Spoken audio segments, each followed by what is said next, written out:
కుడి చేత్తో చేసే దానం ఎడమ చేతి కూడా తెలియద్దంటారు పూర్వీకులు.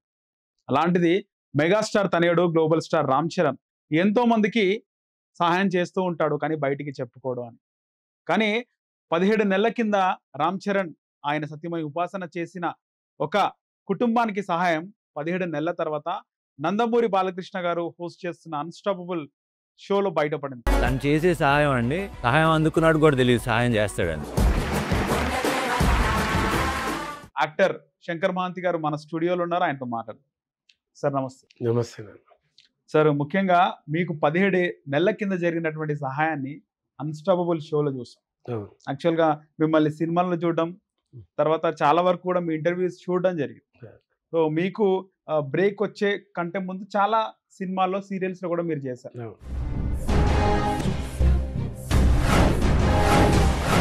సర్వే జనా సుఖినో భవంతు. కానీ అన్స్టాపబుల్ షోలో చూసేసరికి అరే శంకర్ మహాంతి గారి వైఫ్ కి ఎప్పుడు జరిగింది, ఎప్పుడు మాకు రీసెంట్ గా కూడా కనబడలేదు కదా అని అనుకున్నాం. అసలు ఏం జరిగింది చెప్తారు ఒకసారి?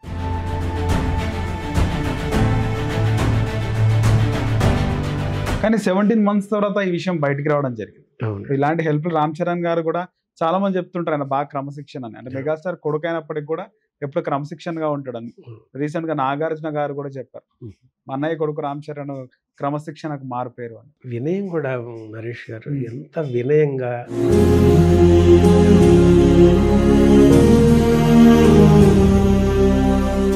అంత స్తోమత కలిగిన వ్యక్తులు అలా ఉండటం చాలా అరుదు. అలాంటిది ఆ చరణ్ బాబు అన్నయ్య వారసత్వంతో అంత వినయంగా.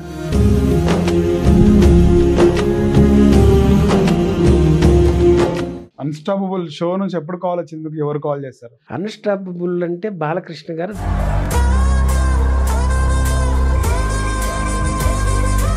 సో మిమ్మల్ని పిలవగానే మీరు స్టేజ్ పైకి వచ్చారు. ఒకవైపు నందమూరి బాలకృష్ణ గారు, మరోవైపు రామ్ చరణ్ గారు. ఎట్లా అనిపించింది వాళ్ళతో స్టేజ్ షేర్ చేసుకోవడం, ఆ మూమెంట్? ఆ మూమెంట్ మాటల్లో చెప్పలేను నరేష్ గారు.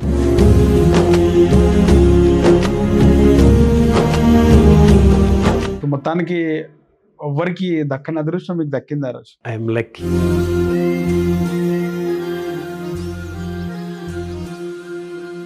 నమస్తే, వెల్కమ్ టు సెన్సిటివి. నేను మీ నరేష్. కుడి చేత్తో చేసే దానం ఎడమ చేతి కూడా తెలియద్దంటారు పూర్వీకులు. అలాంటిది మెగాస్టార్ తనయుడు గ్లోబల్ స్టార్ రామ్ చరణ్ ఎంతో మందికి సహాయం చేస్తూ ఉంటాడు, కానీ బయటికి చెప్పుకోడు అని. కానీ 17 నెలల కింద రామ్ చరణ్ ఆయన సత్యమై ఉపాసన చేసిన ఒక కుటుంబానికి సహాయం 17 నెలల తర్వాత నందమూరి బాలకృష్ణ గారు హోస్ట్ చేస్తున్న అన్స్టాపబుల్ షోలో బయటపడింది. సీనియర్ యాక్టర్ శంకర్ మహాంతి, ఆయన అసలు పేరు ఎంవిడి మల్లేశ్వరరావు. ఆయన చాలా సినిమాలు యాక్ట్ చేశాడు. రీసెంట్గా వచ్చిన సలార్ మూవీ కానీ, అంతకుముందుకు వచ్చినటువంటి చాలా సినిమాలో, దసరా లాంటి సినిమాలో ఒక కీలక రోల్ ప్లే చేసింది. ఆయన వాళ్ళ భార్యకు ఒక అనారోగ్య సమస్య రావడం, ఏం చేయాలో తెలియని పరిస్థితి. అప్పుడు ఆయన ఎప్పటి నుంచో అభిమానిస్తున్నటువంటి నటుడు చిరంజీవి గారి బ్లడ్ బ్యాంక్లో ప్రతి 3 నెలలకు ఒకసారి వెళ్ళి ఆయన బ్లడ్ ఇవ్వడం. సో ఎలాంటి పరిస్థితుల్లో చిరంజీవి గారు బ్లడ్ బ్యాంక్కి కాల్ చేస్తే స్వామినాయుడు అనే వ్యక్తి ఆయనకు సజెషన్ ఇవ్వడం, ఆయన అపోలో ఆసుపత్రికి తీసుకెళ్లడం, ఇవన్నీ కూడా జరిగాయి. యాక్టర్ శంకర్ మహాంతి గారు మన స్టూడియోలో ఉన్నారు, ఆయనతో మాట్లాడదాం. సార్ నమస్తే. నమస్తే. సార్, ముఖ్యంగా మీకు 17 నెలల కింద జరిగినటువంటి సహాయాన్ని అన్స్టాపబుల్ షోలో చూసాం.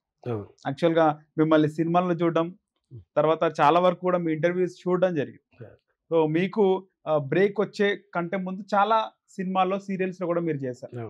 కానీ అన్స్టాపబుల్ షోలో చూసేసరికి అరే శంకర్ మహాంతి గారి వైఫ్ కి ఎప్పుడు జరిగింది, ఎప్పుడు మాకు రీసెంట్ గా కూడా కనబడలేదు కదా అని అనుకున్నాం. అసలు ఏం జరిగింది చెప్తారు ఒకసారి? 2023 జూలై 15వ తేదీ నన్ను చూడటం కోసం బంగారుపాలెం, చిత్తూరు జిల్లా అండి, అక్కడ నుంచి నా మిస్సెస్ వచ్చారు. నేను హైదరాబాద్ కృష్ణనగర్లో ఉంటామాట. 15వ తేదీ 16వ తేదీ 2 days బాగానే ఉంది. తను 17వ తేదీ నైట్ 9 గంటల నుంచి తనకు ఒక స్మృతి కోల్పోయి ఏదేదేదో మాట్లాడతాం. ఆ టైంలో నాకు ఏంట్రా అని ఒక కోమాకి ఏమైనా వెళ్ళిపోతుందా అని ఒక భయం పట్టుకుందా. అలాంటి పరిస్థితుల్లో ఇక్కడ ఈ మహానగరంలో నాకు ఎవరో తెలుసు కనుక కబుక్కుని నాకు స్వామినాయుడు గారు గుర్తొచ్చారు. వారికి ఫోన్ చేశాను. ఆ టైంలో కూడా ఆయన ఫోన్ ఆన్సర్ చేసి ఇమ్మీడియట్గా ఆమె పేరు నాకు వాట్సాప్ చేయండి అన్నారు నన్ను.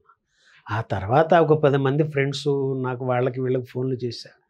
పెద్ద వర్షం, రోడ్లన్నీ మునిగిపోయినాయి. ఈలోపు అంబులెన్స్ ఒకటి వచ్చింది. వెంటనే ఎక్కించుకున్నారు, అపోలో హాస్పిటల్కి తీసుకెళ్ళారు. అక్కడ రిసెప్షన్లో పేషెంట్ నేమ్ అంటే వెంకట దుర్గ అని చెప్పాను. మీరా రండి అని, బెడ్ రెడీగా ఉంది బాబు, డాక్టర్స్ రెడీగా ఉన్నారు, ట్రీట్మెంట్ స్టార్ట్ చేశారు. దాంతో గంట పోయిన తర్వాత డాక్టర్స్ ఒక 24 గంటల వరకు మేము చెప్పలేమండి అన్నారు. అలా అయింది. ఇక ఆ నైట్ అంతా నేను చాలా ఆందోళనగా ఉన్నాను, లైఫ్ అండ్ డెత్ క్వశ్చన్. ఆ తర్వాత రోజు 48 అవర్స్ వరకు మేము చెప్పలేమండి, చాలా క్రిటికల్ అయిపోయిందని చెప్పారు. అంటే తనకి 2011లో ఓపెన్ హార్ట్తో వాళ్ళు రీప్లేస్ చేశారు. ఓకే. అప్పుడు బ్లడ్ ఒక లెవెల్లో మెయింటైన్ అవ్వడానికి 2mg 3mg అనే ట్యాబ్లెట్స్ వాడాలి. అదేదో ఒక ట్యాబ్లెట్ మిస్ అయిందండి. ఈ పరిస్థితుల్లో ఒక సంవత్సరం పాటు ఏదో లైట్ కాఫ్ వస్తూ ఉందంట, పొడి దగ్గులాగా. దానికి మన ఆడాళ్ళు ఏంటి, ఇంట్లో కరక్కాయ ముక్క పెట్టేస్తారు బుగ్గన, తగ్గిపోద్దులే అన్నట్టుగా. తర్వాత బ్లడ్ ట్యాబ్లెట్ మిస్ అవ్వటం వల్ల తను అంటే 2mg 3mg ఆల్టర్నేటివ్ డేస్ వేయాలి, ఒకటే రకం సంవత్సరం పాటు వాడేస్తుంది. నేనేమి ఇక్కడ షూటింగ్లో దానికోసం ఉండిపోయాను ఇక్కడ. దాంతో బ్లడ్ అంతా పలచబడిపోయి ఎక్కడైతే ఇంజెక్షన్ చేయాల్సి ఉంటుందో నీడిల్ టచ్ చేసి అక్కడంతా బ్లాక్ అయిపోతున్నాను, పెద్ద మచ్చ వచ్చేస్తుంది. అయ్యో. ఈ పరిస్థితుల్లో హార్ట్కి ట్యాబ్లెట్స్, లంగ్స్కి, ఈ బ్లడ్కి, వీటన్నింటికి దేనికి కాకపోతే దేనికి ఎఫెక్ట్ అవుతుందో అని ఒక క్రిటికల్ అయిపోయి డైలీ ఒక స్పెషలిస్ట్ రావటం, విఐపి ట్రీట్మెంట్ నడుస్తున్నాను మాకు. ఆ తర్వాత నాకు ఏంటి, అపోలో హాస్పిటల్లో ఇంత ట్రీట్మెంట్ ఇంత చేస్తున్నారు, బిల్లు ఎంత అవుతుందో ఏంటో. అప్పటికే 2 కరోనాలు నాన్న, 2020, 2021, ఇలా 23లో ఈ పరిస్థితి. షూటింగ్స్ అంతంత మాత్రంగా ఉన్నాయి. నా స్థాయికి సరిపడా పరిస్థితి ఉంటుందో, బిల్లు ఎంత అవుతుందో, లేకపోతే నా స్తోమతకు తగ్గట్టుగా వేరే గవర్నమెంట్ హాస్పిటల్ గట్టి వెళ్ళిపోతామనే భావనలో ఉన్నాను నేను. అప్పుడు అక్కడ బిల్లింగ్ కౌంటర్ దగ్గర అడగటం జరిగింది. వాళ్ళు అన్నారు, మాకు పైనుంచి ఫోన్ వచ్చిందండి, మీరేం ఆందోళన పడకండి అని చెప్పారు నాకు. పైనుంచి ఎవరు ఫోన్ చేస్తారో నాకు అర్థం కాల. ఆ తర్వాత నిదానంగా ఆలోచన చేశా. డాక్టర్స్ అంతా వస్తున్నారు చూస్తున్నారు కదంటే, స్వామినాయుడు గారికి ఫోన్ చేశాను. చిరంజీవి బ్లడ్ బ్యాంకులో పర్యవేక్షణ చేస్తూ ఉంటారు. ఓకే. ఆయనకి ఫోన్ చేసి ఆయన వాట్సాప్ పెట్టమన్నారు కదా పేరు, అది గుర్తొచ్చి నేను అప్పుడు కాంటాక్ట్ అయ్యాను. అప్పుడు చేశా స్వామినాయుడు గారికి, ఏమండి ఇలా జరుగుతుంది, మీరు పేరు పెట్టమన్నారు, పెట్టాను. అవునండి, అన్నయ్య గారి చిరంజీవి గారి దృష్టికి తీసుకెళ్ళాము ఈ విషయాన్ని. అన్నయ్య చరణ్ బాబు గారు చెప్పారు, ఆయన ఉపాసనమ్మ గారికి చెప్పారు, ఆమె హాస్పిటల్కి కాల్ చేసి మీకు ఏర్పాట్లన్నీ చేశారు, ఇదండి అని చెప్పి. అప్పుడు దాకా తెలియదు నాకు. 3 రోజులు అయిపోయింది. అలా జరిగింది నరేష్ గారు అది. ఓకే. సో ఆ తర్వాత 17 రోజుల పాటు జరిగి 17వ రోజు కంటే జూలై 17 వెళ్ళాము. ఆగస్టు 2కి మాకు డిశ్చార్జ్ చేశారు. ఫస్ట్కి రాశారు, దూరంలో ఉండటం వల్ల 2వ తారీఖు డిశ్చార్జ్ ఇచ్చారు మాకు. ఆ 17 రోజుల పాటు డైలీ ఒక స్పెషలిస్టు, ఒకళ్ళిద్దరు ఫారినర్స్ కూడా వచ్చి చూశారంట. ఓకే. Foreign doctors. అంటే మా అదృష్టం, ఆ సమయాలకి వాళ్ళు అక్కడ ఉండి చేసి మళ్ళీ పునర్జన్మనిచ్చి 17 రోజులు జరిగిందని ₹1 కూడా మాతో కట్టించకుండా ఆ దంపతులు ఇద్దరు మాకు చేసి నాకు భార్య నాకు అప్పచెప్పారు నరేష్ గారు. చాలా వరకు కూడా చిరంజీవి గారు కూడా చాలా వరకు ఆర్టిస్టులకు అవునండి చాలా వరకు హెల్ప్ చేస్తూ ఉంటాడు. కరోనా టైంలో మరి వాళ్ళు ఇచ్చిన మనకి నిత్యావసర వస్తువులు 6 నెలలకు సరిపడా పంపించారు. మీకు కూడా వచ్చాయి అవి? ఏమేమి ఇచ్చారు అప్పుడు? అప్పుడంటే మనకి మన ఇంట్లోకి ఏం కావాలో ఒక కిరాణా షాప్కి వెళ్ళి తెచ్చుకుంటాము. 6 నెలల వరకు వచ్చే సరుకులు ఇచ్చారు. బియ్యం కానీ అన్నీ ఇదేది కాదు, అన్నీ అలా పంపించారు. ఆ రకంగా అలా గడిచింది. మధ్యలో ఒక 21 అయిపోయింది, 22 ఏదో వేషాలు అంత మాత్రంగా నడుస్తున్నాయి. ఇప్పుడు ఈ పరిస్థితి అయిందనమాట. ఓకే. దాంతో అట్లా మళ్ళీ నాకు నా భార్యకి పునర్జన్మనిచ్చి అలా పంపించారు నరేష్ గారు. ఓకే. కానీ 17 months తర్వాత ఈ విషయం బయటికి రావడం జరిగింది. అవును. ఇలాంటి హెల్ప్ రామ్ చరణ్ గారు కూడా చాలా మంది చెప్తుంటారు ఆయన బాగా క్రమశిక్షణ అని. అంటే మెగాస్టార్ కొడుకైనప్పటికి కూడా ఎప్పుడు క్రమశిక్షణగా ఉంటాడని. రీసెంట్ గా నాగార్జున గారు కూడా చెప్పారు, మా అన్నయ్య కొడుకు రామ్ చరణ్ క్రమశిక్షణకు మారుపేరు అని. వినయం కూడా నరేష్ గారు ఎంత వినయంగా, ఎంత ఒబీడియంట్గా ఉంటారంటే, అంటే వాళ్ళ స్థాయిలో అంత స్తోమత కలిగిన వ్యక్తులు అలా ఉండటం చాలా అరుదు. అలాంటిది ఆ చరణ్ బాబు అన్నయ్య వారసత్వంతో అంత వినయంగా చిరంజీవి గారు ఎంతగా ఉంటారో అందరికీ తెలుసు, నేను విడిగా చెప్పాల్సిన అవును, అవసరం అవును. లేదు. అది మళ్ళీ చరణ్ బాబులో చూస్తాం మనం.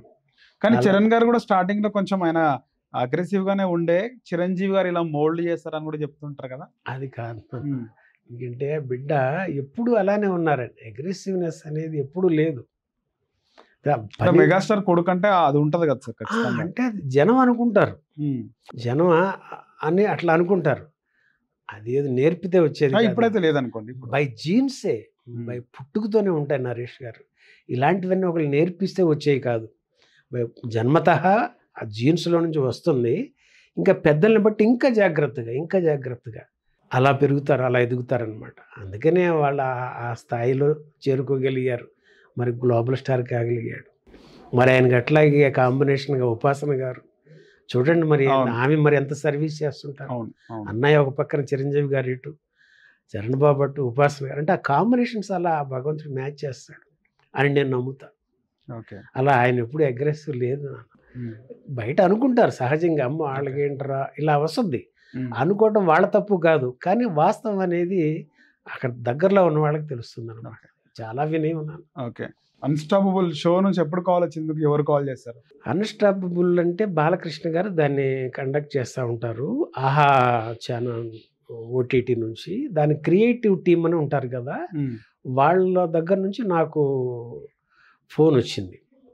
ఇలా మీరు మీ మిస్సెస్కి హెల్త్ ఇష్యూలో మీకు హెల్ప్ అయిందని, మళ్ళీ ఆమెకి లైఫ్ ఇచ్చి పంపించారని, ఇలా మేము స్వామినాయుడు గారు చిరంజీవి బ్లడ్ బ్యాంక్ ఉంటారు, ఆయన దగ్గర అడిగి తెలుసుకున్నాము.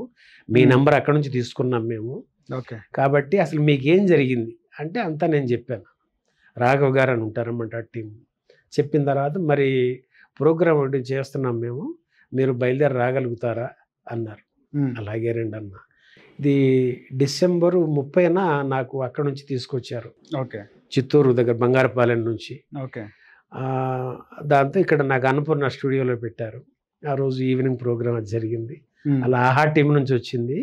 వాళ్ళకి ఏంటంటే స్వామినాయుడు గారి దగ్గర కాంటాక్ట్ నెంబర్ తీసుకున్నారంట. ఓకే. అది. సో మిమ్మల్ని పిలవగానే మీరు స్టేజ్ పైకి వచ్చారు. ఒకవైపు నందమూరి బాలకృష్ణ గారు, మరోవైపు రామ్ చరణ్ గారు. ఎట్లా అనిపించింది వాళ్ళతో స్టేజ్ షేర్ చేసుకోవడం, ఆ మూమెంట్? ఆ మూమెంటు మాటల్లో చెప్పలేను నరేష్ గారు. 17 నెలలుగా ఆ చరణ్ బాబుకి, ఉపాసన గారికి, చిరంజీవి గారికి, సురేఖమ్మ గారికి, ఆ కుటుంబానికి మా కుటుంబం కృతజ్ఞతలు తెలియజేసుకుందామని ఎంతో ఎదురు చూసాం. స్వామినాయుడు గారిని అడుగుతానే ఉన్నాం. వారు బిజీగా ఉన్నారండి, అవకాశం ఉన్నప్పుడు మీకు నేను ఆ టైం అది చూసి చెప్తానని అన్నారు. 17 మాసాలు అయిపోయింది.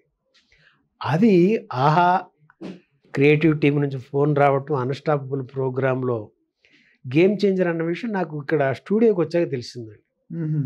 దానికి మన ప్రొడ్యూసర్స్ లేకపోతే డైరెక్టర్స్ వాళ్ళు ఎవరన్నా ఉంటారేమో అని అనుకున్నాను నేను. ఓకే. స్టూడియోకి వెళ్ళాక తెలిసింది చరణ్ బాబు వస్తున్నారని. ఓకే. ఆ రోజు నాకు ఇక మరి స్టూడియోకి ఎవరు వస్తున్నారని పిలిపించారు మిమ్మల్ని? గేమ్ చేంజర్ ప్రోగ్రాంలో. ఓకే. అంతే, పలానా వాళ్ళు వస్తున్నారని ముందు నాకు వాళ్ళు చెప్పలా.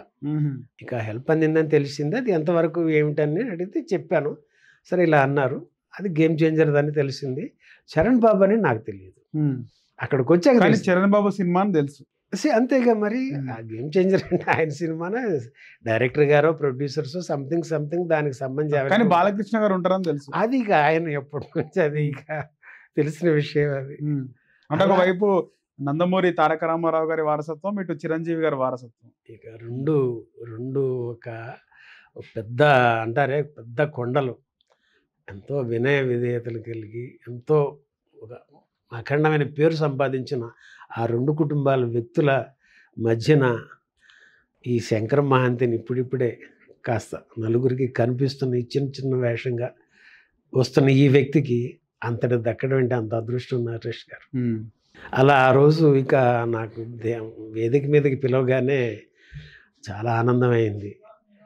ఇక వయసుకి చిన్నవాడు పాదాలకి నమస్కారం పెట్టడానికి కరెక్ట్ కాదని ఒకసారిగా హగ్ చేసుకున్నాను. అవును. వెంటనే ఇక ఆ లోపల అన్ని మాసాలుగా నాలో ఉన్న ఆ కృతజ్ఞతాభావం కన్నీళ్ల రూపంలో ఆనందంగా వచ్చేపాటికి చరణ్ బాబు కూడా అలాగే పట్టుకొని నన్ను 2-3 నిమిషాలు ఓదార్చారు. ఆ విషయంలో బాలకృష్ణ గారు కూడా ఇవి ఆనంద భాష్పాలండి అని ఆయన చక్కని పదం వాడారు. ఆ మాట్లాడేటప్పుడు నాకు ఏదో గొంతు పొడి బారిపోయింది, మాట రావట్లే ఆ దుఃఖంలో. ముందు మంచినీళ్ళు తాగండి అని ఆయన చేతితో స్వయంగా ఇచ్చారు బాలకృష్ణ గారు. చూసాం. అలాగే ఆయన మళ్ళీ ఒక బ్రదర్ లాగా నన్ను సముదాయిస్తా, భుజం మీద చేతులు వేస్తూ చేతులు చేపెట్టి చక్కగా లవ్లీగా చేశారు. అలాంటి వాళ్ళిద్దరూ ఒక ఆత్మ బంధువుల్లాగా నాకు అరుణాచల రమణ మహర్షి ఆ రూపంలో నాకు ఆనందాన్ని కలగజేశాడని, ఆ కృతజ్ఞత తెలియజేసుకునే అవకాశం ఇచ్చాడని, అది ఆహా వారి ప్రోగ్రాంలో జరిగిందని నేను చాలా ఆనందపడ్డాను నరేష్ గారు. ఓకే. సో మొత్తానికి బాలకృష్ణ గారు వైఖరి ఏ విధంగా అనిపించింది మీకు? అసలు అంతటి వ్యక్తి నా బట్టి అడిగి మంచినీళ్ళు సీసాతో అట్లా ఇచ్చి, అంటే ఒక వ్యక్తి పట్ల ఎంత స్పందిస్తారనేది నేను చెప్పక్కర్లేదు నాన్న. విడిగా అంతమంది కోట్లాది వీక్షకులు వీక్షించారు అన్స్టాపబుల్. అవును. అది నేనేదో విడిగా చెప్పేది కాదు. అంటే అంతటి వ్యక్తిత్వం, అంత మానవత్వం, అంత సున్నితత్వం బాలకృష్ణ గారిలో ఉందనడానికి అంతకు మించి నిదర్శనం ఏం చెప్పాలి నాన్న. ఆయన అలా ఒక బ్రదర్ లాగా నన్ను కొంచెం ఎమోషన్ అవుతూ ఉంటే అలా నిమురుత చేతులు చేపెట్టి అన్నట్టుగా ఒక ఉత్సాహాన్ని, ధైర్యాన్ని ఇచ్చి చేసిన వ్యక్తి బాలకృష్ణ గారు. ఓకే. సో మొత్తానికి ఎవ్వరికి దక్కని అదృష్టం మీకు దక్కింది ఆ రోజు. ఐఎమ్ లక్కీ, లక్కీ అంతే. ఓకే.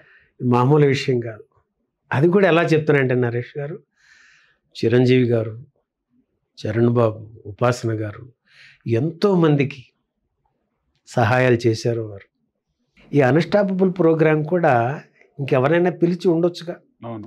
ఆ అదృష్టం నాకే రావటం, 17 మాసాల తర్వాత రావటం, అది రియల్గా లక్కీ. అంటే అదృష్టం, ఇక పరిపూర్ణమైన అదృష్టవంతుడిని. అంతటి ఆత్మీయత ఆ వేదిక పైన పొందాను.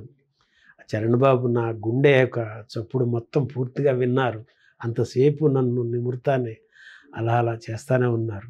ఒక పక్కన బాలకృష్ణ గారు అట్లా ఆయన నీరు అందించి అలా చెప్పటం, లవ్లీగా ఆనంద బాష్పాలండి అవి అనటం ఒక ఆనందాన్ని ఇచ్చినాయి. సో పక్కా నేను ఇక పరిపూర్ణమైన అదృష్టవంతుడిని ఆ విషయంలో. సార్ అలాగే సినిమాల విషయాలకు వస్తే మీరు చాలా సినిమాలు చేయడం జరిగింది. రీసెంట్ టైమ్స్లో పెద్ద సినిమాలు కూడా చేశారు. సలార్ కానీ, దసరా కానీ, నారప్ప కానీ ఇలాంటి సినిమాలు చేశారు. అంతకుముందు మీరు చాలా చిన్న చిన్న పాత్రలు వేయడం జరిగింది. తెలుగులో వేశారు, ఇతర భాషల్లో సీరియల్స్ కూడా చేయడం జరిగింది. ఎక్కడ ఏ సినిమాతో మీకు మంచి గుర్తింపు వచ్చింది? నారప్ప సినిమా నుంచి, అంటే వెంకటేష్ బాబు గారి కాంబినేషన్లో నాకు పడటం, అక్కడ చెప్పటం. దానికి ముందు మీకు చిన్న ఇది చెప్పాల్సి ఉంది. నేను 2009కి నేను ఇండస్ట్రీకి ఒక నటుడిగా వచ్చాను. అంటే ఇది నాకు 2009 వస్తే చిన్నప్పుడు 9 ఏళ్ల వయసులో సినిమా నటుడు అవ్వాలి అనే ఒక ఇన్స్పిరేషన్ నాకు బాలరాజు కథ అని సినిమా వచ్చింది. దానిలో మాస్టర్ ప్రభాకర్ అని చైల్డ్ ఆర్టిస్ట్, అతను నిక్కర వేసుకొని పాటలు పాడతా గెంతుతా అట్లా చేస్తూ ఉంటే అది నాకు చాలా బాగుంది అనిపించి, మనం కూడా పేరు తెచ్చుకోవచ్చు, అమ్మా నాన్నకి కుటుంబానికి ఎంతో బాగుంటుంది అన్ని రకాలు. కానీ ఆ లక్ష్యం పడిపోయింది నరేష్ గారు. నా వయసుతో పాటు అది పెరుగుతూ ఉంది. ఎవరన్నా అడుగుతున్నా కూడా ఏం చేస్తామంటే సినిమా యాక్టర్ అవుతానేవాడు. అంటే మాది నా నేటివ్ ప్లేస్ గుడివాడ, విజయవాడ. విజయవాడకి దగ్గర గంట జర్నీ, కృష్ణా జిల్లా. అక్కడ కైకల సత్యనారాయణ గారు తెలుసు మీకు. అవును. ఆయన విలన్ క్యారెక్టర్ ఆర్టిస్ట్, నవరస నట సార్వభౌముడు. ఆయన పుట్టిన ఊరు కూడా గుడివాడకి దగ్గరే. ఓకే. దాంతో ఏంటంటే వాళ్ళు పెద్దవాళ్ళు, మేము ఇంకా పిల్లలం, అంత అవ్వాలి మనం కూడా, ఆ ఊరి వాళ్ళమే కదా అని ఒక గోల్ పెరిగిపోయి కాలేజీ కూడా నాటకాలు అవి చేస్తూ ఉండేవారు. మేము 10th క్లాస్ చదువుతున్నప్పుడు ఆ చూడటానికి వెళితే పెద్ద సినిమా హాల్ లాగా అక్కినేని నాగేశ్వరరావు కళాశాలది, ఏఎన్ఆర్ కాలేజీ అంటారు గుడివాడ, నట సామ్రాట్ అక్కినేని నాగేశ్వరరావుది. దానిలో చేయటం, నాటకాలు వేయటం కోసమే వెళ్ళా. ఎందుకంటే యాక్టర్ అవ్వాలి కదా, సినిమా యాక్టర్. అలా చేసుకుంటా వస్తున్న క్రమంలో 2009కి ఇక్కడికి వచ్చాను నేను. అంటే 49 ఏళ్ల వయసు అప్పటికి. అంటే 9 ఏళ్ల కళ 40 ఏళ్ల పాటు కుటుంబ రీత్యా, అంటే నాన్నగారికి ఒక కాలు 90% కట్ అయిపోయింది. ఓకే. నా చిన్నతనంలోనే. అయ్యో. దాంతో ఒక చిన్న వ్యాపారం నేను ఇంటికి పెద్ద కొడుకుని, తమ్ముడు, 2 చెల్లెళ్ళు. ఈ దీంతో వ్యాపారట నడుస్తూ ఉంది. నాన్నగారి పెద్దవాడిని కాబట్టి ఇంటికి. ఇక అలా ఈ విషయాలను పక్కన పెట్టి చదువు, మంచి చెడ్డ అయినా నాటకాలు ఇవి వదులుకోకుండా నా ఇంట్రెస్ట్ కోసం అమ్మా నాన్న కూడా ఎంకరేజ్ చేస్తూ అలా సహకరించారు. అదంతా అయిపోయిన తర్వాత ఇక 49 ఏళ్ల వయసుకి ఒక నటుడిగా హైదరాబాద్లో అడుగుపెట్టాను. 49 ఏళ్ళ వయసుకి. అంటే ఇది ఇప్పుడు ఎంత అండి మీ ఏజ్? 2009. ఇప్పుడు 63. ఓకే. 49కి అంటే 2009 వచ్చాను నరేష్ గారు. అప్పుడు ఇక్కడ ఆఫీసులకి వెళ్ళటం చేయడం జరుగుతున్న క్రమంలో భీమిలి కబడ్డీ జట్టు నాని గారిది హిట్ మూవీ.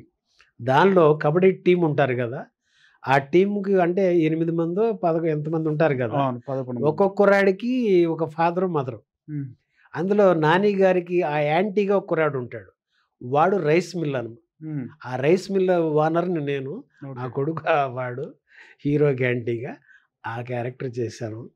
అది ఆడిషన్స్కి వెళ్ళినప్పుడు ఫొటోస్ అవి ఇస్తే వాళ్ళు ఏదో సీన్ చెప్పి చేయండి అంటే ఆ కెమెరా పెట్టుకుని షూట్ చేశారు. ఇమ్మీడియట్గా నరేష్ గారు నా ఫోటో వెనక క్యారెక్టర్ రాసేసి రైస్ మిల్ ఓనర్ అని రాసేసి మీరు సెలెక్టెడ్ అని అన్నారు. దాంతో ఒక ఉత్సాహం వచ్చింది నాకు. అంటే నాకు ఇక్కడ ఏదో భగవంతుడు ఏర్పాటు చేస్తున్నాడు అనే ఒక అభిప్రాయం కలిగి ఆ షూటింగ్ అంతా చేసుకున్నా. 2009 జనవరిలో వచ్చిన వాడిని 9 మాసాలు ఉన్నాను ఇక్కడ. మళ్ళీ అక్టోబర్ ఆఖరిలో వెళ్ళి ఫ్యామిలీని అంతా తీసుకొని 2010 జనవరికి వచ్చేద్దాం మళ్ళీ వచ్చేసారు అని అనుకుని వెళ్ళా. ఓకే. 2 ఏళ్ళు రాలేకపోయా. ఎందుకని? అంటే అక్కడ వ్యాపార వ్యవహారాలు అవి ఇవి ఫ్యామిలీ షిఫ్ట్ అయ్యి రావాలి కదా, కొన్ని ఉంటాయి కానీ ఒకేసారి అవ్వగా మనకి. అలా 2 ఏళ్ళు గ్యాప్ వచ్చేసింది. అయితే ఈ 9 మాసాలలో ఉన్న పరిచయాలతో ఎవరైతే వాళ్ళకి పరిచయం ఉండి పిలుస్తున్నారో చేసుకుంటూ వెళ్ళిపోయేవాడిని. అలా 2011 ఆఖరిలో వచ్చాను ఇక ఫ్యామిలీతో. ఓకే. వచ్చిన తర్వాత అలా చేసుకుంటూ వెళుతున్నా. 2014 మదర్ నో మోర్. ఓకే. ఆ తర్వాత 2015 నరసింహ నంది అని నేషనల్ అవార్డు విన్నర్, ఆయన దర్శకత్వంలో హై స్కూల్ అని ఒక మూవీ 2009లో చేస్తున్నా. ఓకే. మళ్ళీ 2015కి వచ్చినప్పుడు ఆయన లజ్జా అని ఒక మూవీ, బుడ్డారెడ్డిపల్లి బ్రేకింగ్ న్యూస్ అని ఇంకొక మూవీ, ఈ 2 టేకప్ చేస్తూ మెయిన్ విలన్గా నన్ను ఆయన తీసుకున్నారు. ఓకే. అదొక గెటప్గా పెట్టి ఆ మీసాలు గుండు ఇలా ఆయన డిజైన్ చేశారు. అలా ఆ 2 చేయటం జరిగింది నరేష్ గారు. ఆ తర్వాత ఇక 16, 17, 18కి నా కూతురు 33 సంవత్సరాల వయస్సు. తనకి 4th stage breast cancer. Okay. అమ్మ 2014 చనిపోయారు మార్చిలో. అవును చెప్పారు. కూతురికి 2014 డిసెంబర్లో ఈ బ్రెస్ట్ క్యాన్సర్ 4th స్టేజ్ అని ట్రేస్ అయింది. ఓకే. అదే సంవత్సరం. అప్పటి వరకు మీకు తెలియదు. అదే సంవత్సరంలో 3వ మార్చి అమ్మ, డిసెంబర్లో పాపకి ఇలా అని తెలిసింది అమ్మాయికి. అప్పటికి తన మ్యారేజ్ అయిపోయి 2007 చేసాము. ఒక పాప బాబు. తనకి 6 సంవత్సరాల కూతురికి, కొడుకు ఒక 3 సంవత్సరాలు. ఈ పరిస్థితుల్లో 6 months చెప్పారు డాక్టర్స్ తనకి. అంటే 2015 జూన్ జూలైకి తను నో మోర్ అన్నట్టుగా డాక్టర్స్ చెప్పటం. కానీ ఆ పిల్లలు చిన్నవాళ్ళు అవ్వడంతో వాళ్ళ కోసం ఆ విల్ పవర్తో నా కూతురు 4 సంవత్సరాలు బ్రతికేసింది నరేష్ గారు. 48 నెలలు. 2018 డిసెంబర్కి ఆమె, అంటే కూతురికి 10 ఏళ్ళు వచ్చినాయి, కొడుకు ఒక 7 ఏళ్ళు వచ్చినాయి. చాలు, ఎంతకాలం ఇది, ఎంత భగవంతుడు చూసుకుంటాడు అని ఆ అరుణాచలం రమణ మహర్షి అంటాను చూసారా, ఆయన తత్వం నేను ఎవరు అనే ఏదో ఒక భావజాలం ఆయన ఇస్తారు. అది నా కూతురికి వంట పట్టింది నాన్న. దాంతో బాధపడతా ఉంటే, ఏముంది నాన్న, రమణ మహర్షి ఏం చెప్పారు, షర్టు మార్చుకోవటం అంటారుగా, ఇది పోతే ఇంకోటి, అంతే కదా, దీని పాత్ర అయిపోయింది, ఓకే, దానికి ఎందుకు బాధపడతారు అన్నట్టుగా అంత జ్ఞానంగా ముక్తి తీసుకుంది నాన్న. తను ఇంకా చావంటే అందరూ భయపడతారు కదా నాన్న. అవును. అలాంటిది తను, అంటే మనకి ప్రయాణంలో ఒక జర్నీ రిజర్వ్ అయిపోతే చనిపోతామని తెలిస్తే ఎలా ఉంటుంది అసలు, ఒకసారి మీరు ఆలోచన చేయండి. అలాంటిది 1-2 సంవత్సరాలు అయిన తర్వాత, అంటే 15, 16 అయ్యాక తనలో ఈ రమణతత్వం బాగా భగవంతుడు ఇవ్వటంతో అప్పటి నుంచి తన చిన్నప్పటి నుంచి ఉన్న బంధువులు స్నేహితులు అందరినీ కలుసుకుంటా, అంటే అందరికీ ఈ విషయం తెలుసు, కలుసుకునిక 18కి తను వెళ్ళిపోయే క్రమంగా మనం ఇప్పుడు పిల్లలు అంటుంటారు బ్రేకప్ అన్నట్టుగా ఆమె జీవితానికి బ్రేకప్ చెప్తూ అంత హ్యాపీగా అంత సంతోషంగా తను ఊపిరి వదిలేసింది నన్ను. అది ఆ బిడ్డ. ఆ తర్వాత ఇక 19వ సంవత్సరం అట్లా ఉన్నాను. ఇక 2020కి జీవితం మీద నాకు తృప్తి వచ్చేసింది. తృప్తి కలిగి అప్పుడు ఇక నాన్నగారంటే 2003 ఆయన వెళ్ళిపోయారు. అమ్మ 14, కూతురు 18, ఇంకా బాబు కొడుకు ఒకడు, తనకి మ్యారేజ్ చేసాం 2017లో. ఇక నా భార్య, సరే వాళ్ళ జీవితం వాళ్ళకి ఉంటుంది. నన్ను నేను తెలుసుకునే క్రమంలో అక్కడికి వెళ్ళాలని ఒక సంకల్పం కలిగి 2020కి నేను జనవరి 17కి వెళ్ళిపోయాను. ఓకే. అప్పటికి మీకు 60 ఏళ్ళు పూర్తయినాయి. 60 కాదుగా నాన్న, 60 2020కి. ఎస్, అంటే 59 అప్రాక్స్ 59. అప్పుడు ఏమైందంటే నేను అక్కడికి వెళ్ళిపోయినప్పుడు అక్కడ తెలుగు వారి ఆశ్రమం ఒకటి ఉంది, శివ సన్నిధి అని. సూరిబాబు గారిని దాని ఫౌండరు. ఆయన నన్ను ఆదరించి అక్కడ ఆశ్రమంలో నాకు ప్లేస్ కల్పించారు. ఆయన అడిగారు, మీ గతం ఏంటి, మీరేంటి, మీ పేరేంటి అని అడిగారు. దీని గతం వద్దండి, అంతా అయిపోయింది. ఇప్పుడు నన్ను నేను తెలుసుకోవడం వచ్చాను, మీరు నన్ను ఆదరించారు. ఇక్కడ పేరు కూడా నాకు ఏమీ వద్దు, మేము పిలవాలిగా అన్నారు. ఏంది ఈ బాడీనేగా పిలుస్తారు, మీరేం పేరు పెట్టుకుంటారు పెట్టుకోండి అన్న. శంకర్ అని పిలుస్తామన్నారు. సరే అన్న. అలా సూరిబాబు గారు శంకర్ అని పెట్టిన తర్వాత 3 వారాలకి సురేష్ ప్రొడక్షన్స్ రామానాయుడు గారిది నారప్ప మూవీ కోసం కాల్ చేశారు. నాన్న మీకే కాల్ చేశారు? ఓకే. చేస్తే ఒకసారి ఆఫీస్కి రండి అన్నారు. నేను హైదరాబాద్లో ఉన్నా అనుకుంటారుగా. సార్, నేను వేషాలు మానేశాను, చేయటం లేదు, జీవితం పట్ల తృప్తి వచ్చేసింది, నన్ను సెలెక్ట్ చేసినందుకు మీకు థ్యాంక్స్, రాలేకపోతున్నందుకు సారీ అండి అన్న. లేదండి, డైరెక్టర్ గారు సెలెక్ట్ చేశారు, ఒక పెద్ద మనిషిగా మీ సలహా బాగుంటాయని, ఒక్కసారి వచ్చాలండి అన్నారు. అంటే వారికి కూడా నాకు సారీ చెప్పండి, థ్యాంక్స్ చెప్పండి అన్న. నేను ఇప్పుడు రావడానికి కూడా హైదరాబాద్లో లేనండి, తమిళనాడు తిరువణ్ణామలై అంటారు, అరుణాచలం మన వాళ్ళందరికీ తెలుసు, రమణ మహర్షి ఆశ్రమం దగ్గరలో నేను ఉంటున్నాను అని చెప్పా. మహంతి గారు, మీరు వస్తానంటే మా షూటింగ్ అంతా తమిళనాడులోనే చేస్తున్నాం మేము, అటు నుంచి అటు రావచ్చు మీరు, ఇప్పుడు హైదరాబాద్ రావక్కర్లు, అక్కడ ఉన్నారు కాబట్టి అని మళ్ళీ నాకు ఆయన 1 గంట టైం ఇస్తున్నాను, ఏ విషయం చెప్పండి అన్నారు. అప్పుడు నేను ఆలోచన చేసి, సరిగా భగవంతుడు అరుణాచల రమణులు 9 ఏళ్ల వయసులో వీడేదో కలగన్నాడు, అన్నీ వదులుకొని ఇక్కడికి వచ్చేసాడు, కాబట్టి ఆ బ్యాలెన్స్ ఏదో వాడికి కంప్లీట్ చేద్దామని ఆ వెంకటేష్ బాబు గారి కాంబినేషన్లో నారప్పలో, వెంకటేష్ బాబు గారు కూడా మీకు తెలుసు రమణ మహర్షి ఫాలో అయ్యారు ఆయన కూడా, ఆ కాంబినేషన్ ఆ సోల్మేట్తో పెట్టి అలా చేశారు. అంటే 9 ఏళ్ల కళ 50 ఏళ్లకి తీర్చాడు నా రమణుడు, అరుణాచల రమణుడు. అది చెప్పుకోవడానికి నేను ఇంత చెప్పాను. ఇక అక్కడ నుంచి ఫిబ్రవరి మార్చి షూటింగ్స్ అయినాయి. మళ్ళీ కరోనా ఏదో రావడంతో వాళ్ళు అక్కడ నుంచి చెప్పేశారు. తర్వాత డిసెంబర్లో ఇక్కడ షూటింగ్ పెట్టారు. ఇంటర్స్టేట్ లాక్డౌన్ ప్రాబ్లమ్స్ ఏమిటి రాలేమండి, మీరే ఇటు రావాలంటే అప్పుడు నేను ఇక్కడికి వచ్చామాట. ఆ వచ్చినప్పుడు మేము మిత్రులందరూ ఉండి ఇక్కడ మన ఆంధ్రజ్యోతి విలేకరి వినాయకరావు గారు, నాకు ఆయన college mate senior, mister Kalyan అని ఒక మూవీ చేశారు పండు గారని, ఆయన వాళ్ళ ఫ్యామిలీ నన్ను ఒక డాడీగా భావన చేస్తారు నన్ను. వాళ్ళిద్దరూ వచ్చి మీరు ఎక్కడికి వెళ్ళదు ఉండండి, వెంకటేష్ బాబు మూవీలో చేశారు కదా బాగుంటుంది ఉండండి, అక్కడ ఉన్నారు కదా 1 సంవత్సరం పాటు ఉన్నారుగా మీరు అక్కడ, ఇక్కడ ఉండండి మేమంతా ఉన్నాం అని బలవంతంగా ఆపేసి పండు గారు ఆయన ఇంటికి తీసుకెళ్ళిపోయారు. ఇక అలా ఇక్కడ ప్రస్థానం నడుస్తుంది. 20 డిసెంబర్కి వచ్చాను. 21 మళ్ళీ నేను బ్లడ్ బ్యాంక్ వెళ్ళి అన్నయ్య బ్లడ్ బ్యాంకులో బ్లడ్ ఇచ్చుకున్నాను.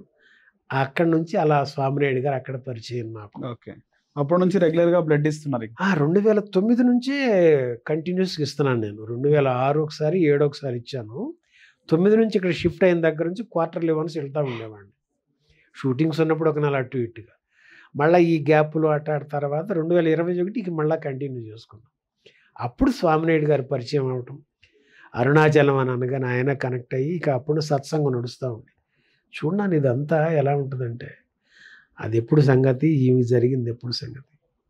ఈ మధ్యలో నారప్ప తర్వాత అన్నయ్య మెగాస్టార్ చిరంజీవి గారు రామ్ చరణ్ బాబుది ఆచార్య మూవీ 2021, అందులో నాకు ఒక అవకాశం వచ్చింది. గూడెం పెద్ద అంటారు, నక్సల్స్ ఉంటారు కదా, ఆ గూడానికి నేను పెద్ద అన్నట్టుగా ఆ క్యారెక్టర్ పెట్టారు. అక్కడ మరి అన్నయ్య వస్తూ ఉంటే ఆయనతో కలిసి యాక్ట్ చేస్తున్నాం. 50 ఏళ్ల కళ. ఈ రకంగా వెంకటేష్ బాబుతో ఇట్లా అన్నయ్యతో చరణ్ బాబుతో ఈ కాంబినేషన్స్లో నా అరుణాచల రమణులు వీడికి ఇచ్చిన ఒక గిఫ్ట్గా వీడి చిన్ననాటి కళను తీరుస్తున్నారని ఒక అనుభూతితో ఉన్నాను. ఓకే, అట్లా అన్నయ్య వాళ్ళతో చేస్తున్నా అనేప్పటికీ ఒక ఎమోషన్, ఒక ఆనందం వచ్చేసింది. సరే ఒక 15-20 మంది ఉంటాం మేము ఆర్టిస్టులు. మళ్ళీ వాళ్ళ ముందు కొంచెం ఇదైతే బాగుండదని మళ్ళీ సప్రెస్ చేసుకుని అలా ఉన్నాం. అలా ఆచార్య మూవీలో గూడెం పెద్దగా అన్నయ్య గారితోనూ చరణ్ బాబుతో కలిసి చేయడం జరిగింది. ఆ అనుభూతి వేరు. ఇక ఆయన సెట్లోకి వచ్చి ఆ గూడెం పెద్ద అవడంతో ఆ చిరంజీవి గారు గూడెం పెద్ద ఆపోజిట్ అలా కూర్చోబెట్టారు. ఫస్ట్ ఇక అన్నయ్య వస్తూ ఉంటే ఒక ఆనందంతో ఆ మంజునాథుడు వస్తున్నారని ఒక్కసారిగా అందులోకి శివ దీనిలో ఉంటాం కదా, ఒక్కసారి ఆ పాదాల మీద పడిపోయి నమస్కారం చేసుకుని ఒకసారి తీసుకుని హగ్ చేసుకున్నా సెటిల్ అయ్యాను. అప్పుడు కూర్చోబెట్టి అక్కడ సీన్ ఒకటి ఉంటుంది, ఆ అమ్మ అంటే ఒక మాస్టర్ గారు పిల్లల్ని కూర్చోబెట్టి చెప్తున్నట్టు ఆ ఆచార్య ఆవు అంటాం హం అని జరిగినప్పుడు ఆనందంతో మేము అన్నయ్యకి ఇట్లా చెప్తామన్నమాట. అది అన్నయ్య నాకు ఇలా చెప్పండి అని చెప్పారు. ఫస్ట్ ఆయన డైరెక్షన్, ఆ ఎక్స్ప్రెషన్ నాకు అట్లా ఇచ్చారు. ఆ తర్వాత భలే బంజారా సాంగ్ ఒకటి ఉంటుంది, భలే భలే బంజారా. అది అందులో ఏంటంటే మా గూడెం పిల్లలందరినీ విలన్స్ తీసుకుపోతే నెక్సల్స్ అంతా తీసుకొచ్చి మాకు అప్పు చెప్పినప్పుడు సంబరం చేసుకుంటాం. అది వారం రోజులు షూటింగ్ జరిగింది, నైట్స్. అక్కడ కూడా చరణ్ బాబు అంటే ఇందాకేదో అన్నారు కనుక చెప్తున్నా, ఎంత వినయం అంటే నరేష్ గారు, గూడెం పెద్దగా మా సీక్వెన్స్ వచ్చినప్పుడు ముందు పెడతారు మమ్మల్ని. ఆ కాంబినేషన్లో కొంతమంది ఇంకా గూడెం మనుషులు కొంత వెనక నుంచో పెట్టారు. సరే ఎవరికాళ్ళ ఆర్టిస్టులంగా ముందు కనిపిద్దామని చిన్న ఆశ ఉంటుంది. దాంతో టేక్ వెళ్ళేపటికి వాళ్ళు కొంచెం ఎదరకు వచ్చేసారు వెనుకున్న వాళ్ళు. ఇది చరణ్ బాబు చూసి దగ్గరికి వచ్చి, అయ్యా మీరు ఇటు రండి, మీరు ఇక్కడ నుంచోండి, బాబు మీరు అట్లా నుంచోండి అని చెప్పి వారికి చెప్పటం. అంటే ఇక్కడ ఆ పిలుపు నాన్న, ఆ పిలుపులో మేమెంత అక్కడ ఏమాత్రం ఇది కానీ ఆర్టిస్టులు ఇట్లా అనొచ్చు కూడా, ఇలా అంటే కూడా తప్పు కాదు అది.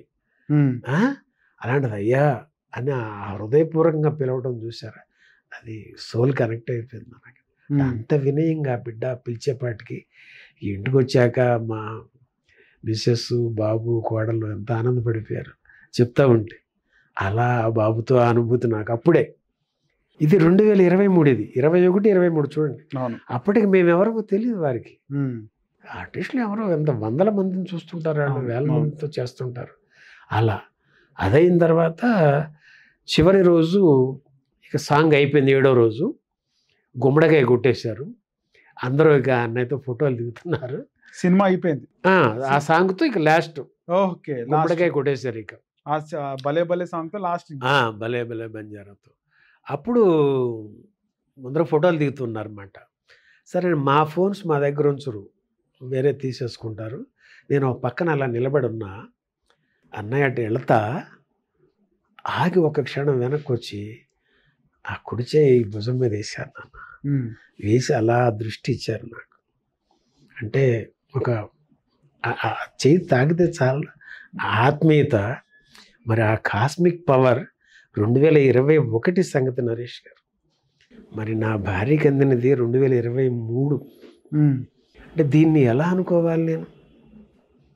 అంటే ప్రకృతి, భగవంతుడు ఆ వ్యక్తుల రూపాల్లో అలా చేస్తారా, దానికి ఇంత జరుగుతుందా, అలాంటి అనుభూతితో ఉన్నాను నేను. ఓకే, మంచి ఎక్స్పీరియన్స్, ఎవరికి రాని ఎక్స్పీరియన్స్ మీకు వచ్చింది మహానటులతో. ఆ తర్వాత దసరా మూవీ, అవును. ఆ దసరా మూవీ చేయడం జరిగింది. దానికి కూడా శ్రీకాంత్ వదిలి గారు, నాని గారు చిన్నప్పుడు కథ అన్నమాట. అందులో ఎలా వచ్చింది అవకాశం? అది మన క్యాస్టింగ్ పోయినారు. గంగాధర్ అని ఎంజిఆర్ క్యాస్టింగ్ అని ఉంటుంది. వాళ్ళు పిలిచినప్పుడు చూశారు నా వీడియోస్ అవి, పిలిపించమని అంటే వెళ్ళాను. వెళ్తే ఒక డైలాగ్ చెప్పేశాను. మళ్ళీ ఒక వారం పోయాక పిలిచి మళ్ళీ ఇంకో 4 డైలాగులు ఇచ్చారు, అది చెప్పాను. మళ్ళీ 10 రోజులు పోయిన తర్వాత పిలిచి ఒక సీన్ ఇచ్చారు, అది చెప్పా.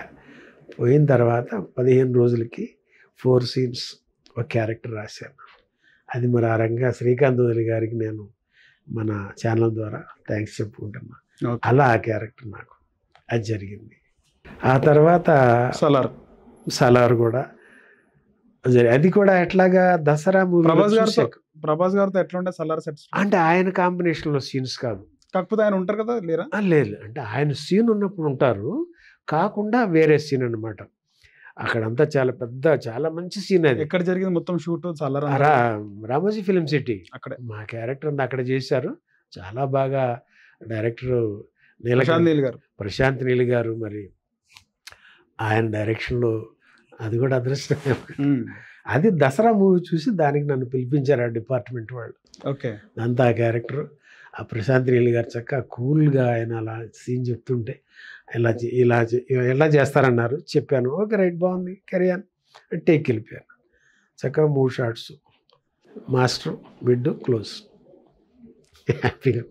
అయితే అది ఫిల్మ్లో ఉందా లేదా అంటే మన అదృష్టాన్ని బట్టి కట్ అవ్వచ్చు, ఇలా జరుగుతాయి కదా, అదే దాని విషయం. ఆ తర్వాత విశ్వక్సేన్ గారిది గామి అని వచ్చింది. తను కూడా చిన్నప్పుడు లేడీ గెటప్లో ఉంటారనమాట. అమ్మాయిని సేవ్ చేసే ఒక తోటమాలి తాతలాగా ఆ క్యారెక్టర్, అది కూడా జనంలోకి బాగా వెళ్ళింది. ఆ డైరెక్టర్ డెబ్యూ డైరెక్టర్ విద్యాధర్ గారని, ఆయన 2015 నుంచి పరిచయం, అది గుర్తుపెట్టుకుని ఆయన పిలిపించారు. అది అట్లా జరిగింది. ఇప్పుడు రీసెంట్గా మిస్టర్ రెడ్డి అని ఒక మూవీ, దానికి డబ్బింగ్ అయిపోయింది. మన దేవకట్ట గారు ప్రస్థానం, రిపబ్లిక్ ఈ మూవీస్ చేసిన డైరెక్టర్ గారు, ఆయన సోనీ లైవ్కి వెబ్ సిరీస్ చేస్తూ రాయలసీమ బ్యాక్డ్రాప్తో ఒక మెయిన్ విలన్గా పెట్టి చేయించారు. అది కిందట ఆగస్టుకి డబ్బింగ్ కూడా చెప్పేశా. అప్పుడు అన్నారు శంకరమాంది గారు, ఇది మీకు కెరీర్లో ప్లస్ అవుతుందని అనుకుంటున్నా అన్నారు. అది మనకి ఆనందం కదా. ఈ తర్వాత ఇవి ఇలా జరుగుతున్నప్పుడు ఏం జరిగేదంటే, ఇక మొన్న మిస్టర్ రెడ్డి మూవీ డబ్బింగ్ చెప్పడానికి వచ్చాను నేను ఇక్కడికి. వచ్చినప్పుడు జనవరి 29, 30వ తేదీకి మళ్ళీ సిటీకి వచ్చాను. అంటే ఏంటి, మా మిస్సెస్ని డిశ్చార్జ్ ఇచ్చారు 23 ఆగస్టులో. ఆమె కోసం నేను ఇక్కడ నుంచి వెకేట్ చేసి వెళ్ళిపోయాను. ఓకే, అక్కడే ఉంటున్నా. ఆ మధ్యలో పెండింగ్ ఉన్న వర్క్స్ వచ్చి చేసుకుపోయాం. దీని డబ్బింగ్ మిస్టర్ రెడ్డి దీనికి నేనే రావాల్సిన పరిస్థితి వచ్చింది. అది మెయిన్ లీడ్ పెట్టారు ఆయన. ఆ డబ్బింగ్ అది నేను చెప్తా అంటంతో వచ్చి చెప్పుకున్నా. సిటీకి వచ్చాను కదా అని మళ్ళీ అన్న బ్లడ్ బ్యాంక్ వెళ్ళి బ్లడ్ ఇచ్చుకుందాం అని వెళ్ళాను నేను. జనవరి 30వ తేదీని ఇచ్చాను. ఆ తర్వాత అవుట్ స్టాండింగ్ డోనర్స్ అని 20 సార్లు పైబడిన వాళ్ళని ఒక 100 మందిని ఇంతకుముందు కాకుండా ఇంకా మిగిలిన వాళ్ళని పిలిపించి అన్నయ్య అభినందిస్తూ షీల్డ్స్ ఇచ్చారు. అందులో 21 సార్లు ఇచ్చానంట నేను. నాకు కూడా అట్లా ఇవ్వడం జరిగింది. ఓకే, అది సో మొత్తానికి ఎవరికి దక్కని ఒక అవకాశం మీకు దక్కింది, కృతజ్ఞత కూడా చెప్పుకున్నారు.